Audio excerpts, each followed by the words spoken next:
All too often, I hear people complaining about, why can't I be like everybody else and just eat whatever I want? Or how come it's so easy for them to lose weight and I struggle so much with my weight?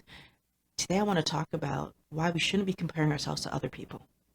Hello, everyone. Welcome to Mind Blowing Health and Wellness with Violet. The reason I make these videos is to help people to understand that your mental health and physical health come together to create that overall sense of well-being.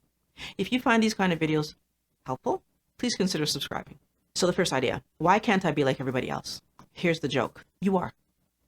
Our body reacts to food like everybody else, right? So if you are human and you ingest carbohydrates, chances are your body is going to do some processes to put those carbohydrates away. And dependent on your family's background and your ability to store fat, you're going to do something. You're either going to store those carbohydrates as fat, increasing the size of your body, or you're going to have some other negative reaction to those carbohydrates if they cannot be stored as fat. So you are like everybody else because those types of reactions we all share. So we're going to do one of those. I want to make sure that when you're, and we shouldn't be comparing ourselves to other people, but if you're going to, let's make sure that we compare apples and apples, right? Because if I'm going to say, oh, why can't I be like everybody else, but I'm 50 and I'm comparing myself to a 30-year-old who's sitting there eating, scarfing back a hamburger and fries and whatever, well, of course I can't do that. I'm 20 years ahead of that person. My metabolism is not at the space that their metabolism might be at if we're both eating a similar lifestyle, standard American diet. Okay. So I need to accept that I'm further ahead in the story. So if I'm comparing myself to someone younger, if I'm comparing myself to a man, again, it's not a fair comparison. Of course, a man of my age can still eat in standard American diet. So we're comparing, can still eat more junk than I will be able to, and it will not affect, or it will not look like it's affecting him the same way because he has more muscle mass and he has, right? So again, bodies are different. There are differences. And even if I compare myself to myself, what I would have been able to eat, but let's say 2 years ago versus 22 years ago, completely different, right? Even myself to myself. My body has aged. My ability to metabolize food had changed. Things were different. Why can't I do like everybody else? Sets me up to not be focusing on how can I do better today. In the why can't I be like everybody else, the other issue that I see is misunderstanding that everybody's ability to store fat is different. So some people have the ability that their fat stores can store quite a bit.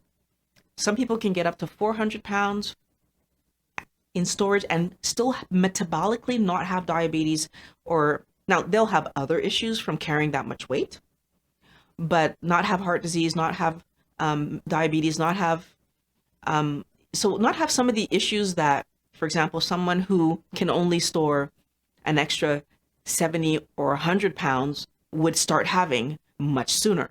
So what I'm trying to explain is I can have person A and person B eating the exact same diet. Person A ends up weighing 200 pounds and starts to have metabolic issues showing themselves versus person B gets to 400 pounds before they start to have metabolic issues showing themselves. And the difference being that obviously the more carbohydrates my body can put away as fat, the safer I am from metabolic issues. So I know that seems counterintuitive, but putting the sugar away gets it out of my bloodstream, which makes it safer for me. So being able to store more fat means that in terms of self-preservation, my body can protect itself more than someone who cannot store a lot of fat, because that means you're going to get into the diabetes, heart disease, hypertension scenario, maybe Alzheimer's, maybe all those things faster than someone who can store more fat. Then we have the, well, why is it so easy for that person to lose weight and it's such a struggle for me and that's not fair?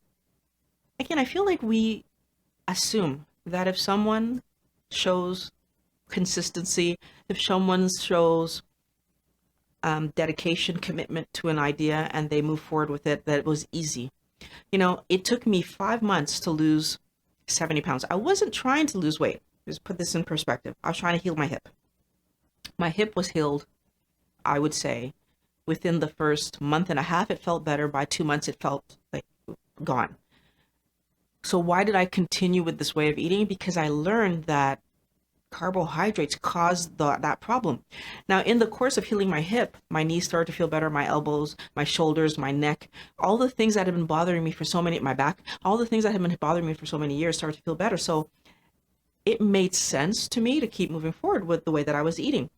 Did I end up losing weight? Yes. Did I lose weight in 5 months? Yes. Was it easy? I still needed to learn a completely new way of eating, which meant that I had, oh my goodness, I had to start cooking. Anybody who knows me knows I hate cooking. So that was not easy. And I cook daily now. So is that easy for me? No, it's not.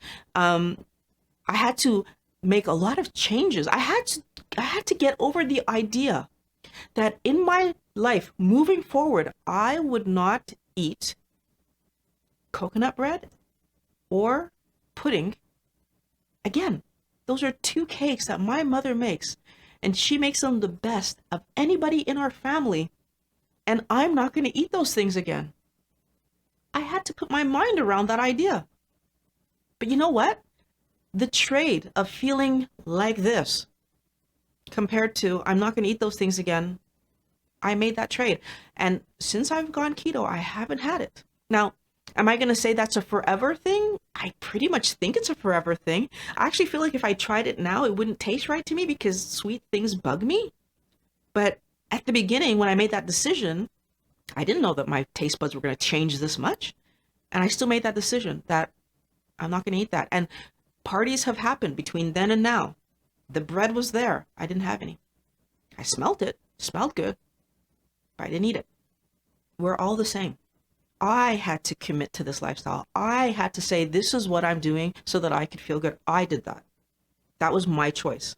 You have your choices to make, but don't say it's easy. Don't say because that person committed and that it was easy. I had to choose health over taste. And I decided to do that. I committed to the idea because you know what? It doesn't matter what occasions are happening or holidays. I will never take a holiday from my health. It's something that I'm committed to because I want to be able to live the life I want to live.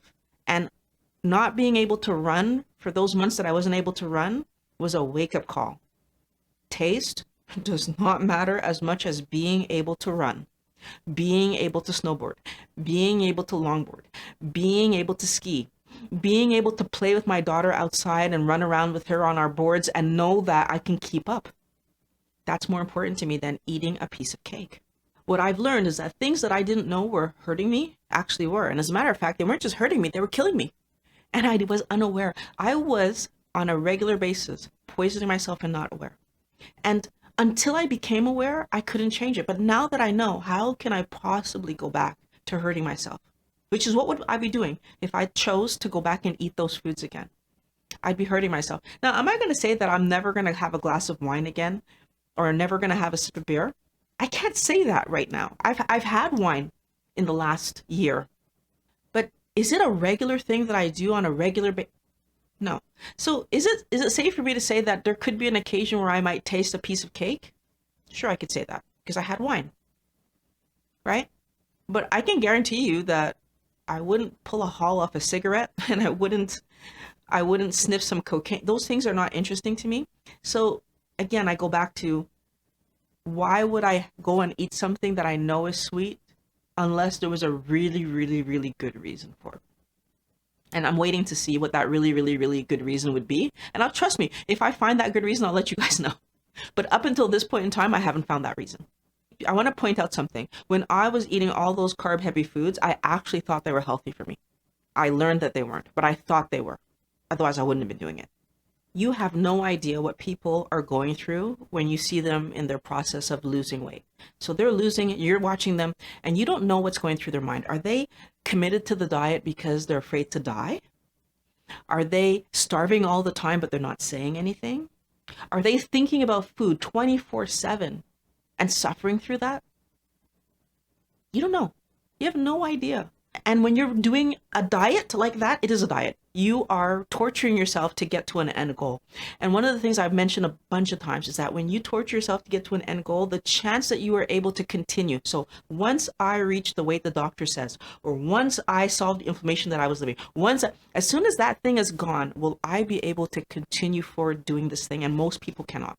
If your only reason for dieting is to lose weight. If your only reason for dieting is to stop a problem and you're looking at it as that, I'm going to do this diet, I'm going to stop the problem, and then I can go back to my life, you will go back to your life. And when you go back to your life, you will resume harming yourself. You will resume introducing the negative back into your life. I want my wellness warriors to understand that that's a bad idea. I want you to be healthy not only today, but long into the future.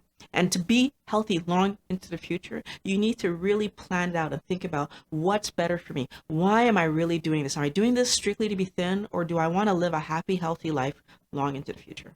There's so many people that I see online vacillating between eating healthy and then eating garbage and then eating healthy and then eating garbage. And it's like they're putting themselves, first of all, in a yo-yo dieting situation, which is absolutely not healthy.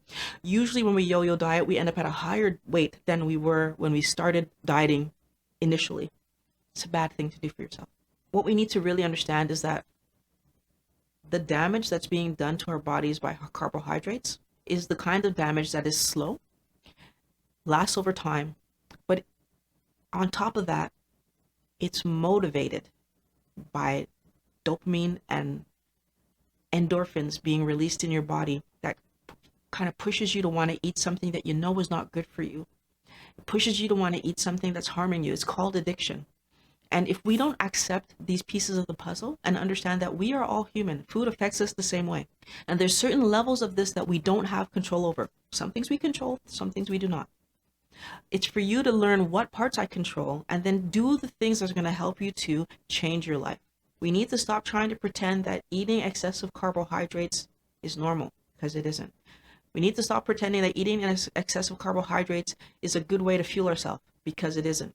You need to understand that when you eat carbs, they hurt your body. Now, like I said, some people have more tolerance than others, and that's fine.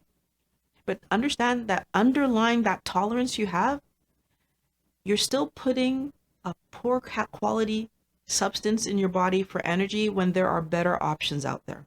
We didn't know how bad cigarettes were going to be for us until we were 20, 30, 40 years down the road. We've already seen by watching what's happened in the last 20, 30, 50 years, how bad carbohydrates have been for our bodies. Let's do something today to have a better, healthier body today.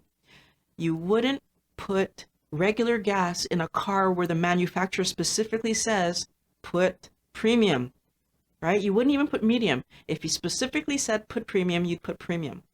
Why are we feeding ourselves a low quality food with carbs when there's fats available that are healthier for us, that both our bodies and our brains use much more efficiently, and that they do not lead to the inflammation, they do not lead to the fat storage, and they do not lead to the health complications that eating carbs leads to. Let's do the thing that's going to help us to be healthier and eat better quality food.